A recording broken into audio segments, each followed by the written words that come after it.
Welcome back, everybody. This is Nick Knutson, and another awesome spot from the Creator. I say we're going to talk about Jesus and hell, and talk about how people are trying to get to Jesus, or to believe in Jesus, but using hell for that. And I think it's interesting, and I think that's been done for years and thousands of years. And I'm not quite sure it's working, because everybody talks about, well, if you don't believe in Jesus, you're going to go to hell, and everybody, skates around that. They're into that whole mold of it's all morphed into this, one side or the other side. I also think, and if, you don't have a choice to go to heaven, and you don't have the authority to throw yourself in hell. God has authority to do both of those. Either he puts you in hell or he puts you in heaven. You're not that powerful. It is his will. It ain't your will. So you can't pick one and pick the other. Say, I'm going here if I'm not a good person, or I'm going here if I am a good person. I find that pretty interesting. So he's going to throw you in hell or heaven.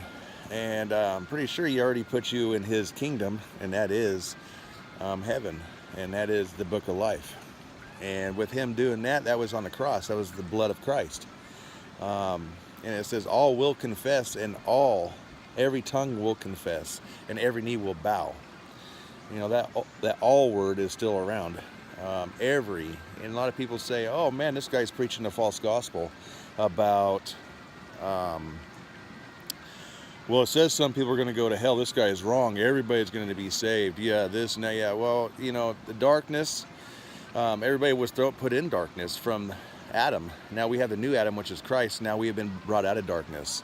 Probably going to have to read up in Hebrews and a lot of other scriptures about that. And you also have to understand that hell got thrown in the lake of fire, and I've talked about this before.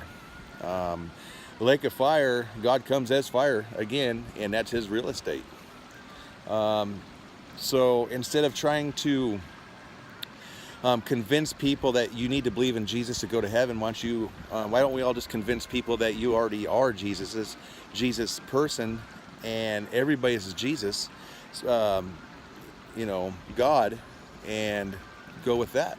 I don't see why you have to coax people to try to make them fear to go to heaven if you don't believe in Jesus, or you're going to go to hell.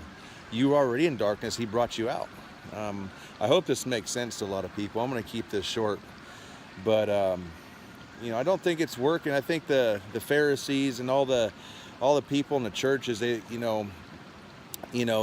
this one statue, and it's been going on for years and years and years. And everybody says, well, I put my full trust in Jesus. Well, if you put your full trust in Jesus, everybody puts their full trust in Jesus, then there is no such thing as hell. And if you teach that, everybody's so focused on hell. Nobody's focus is on Jesus. If your focus is on Jesus, there is no hell. So, I at one point I was into that, and I think now that I know the truth, I do know the truth, that hell's already gone. It's thrown in a lake of fire. That is a revelation. It's a revelation of Christ and who Christ really is. That's what revelation means. The revealing of Christ and what he's done for you. And that got thrown in a lake of fire. And that's his real estate now. So if we're going to preach Christ, it's his will, all the way his will. You don't put yourself in hell, and you don't put yourself in heaven. God does it either way. And you have no power to do that. Because the only power you have is his grace, his power, that you are already in his kingdom. That's the only power you have. And that's all the power you need. That he's already done, come here and saved all of us. So anyway, feedback, comments,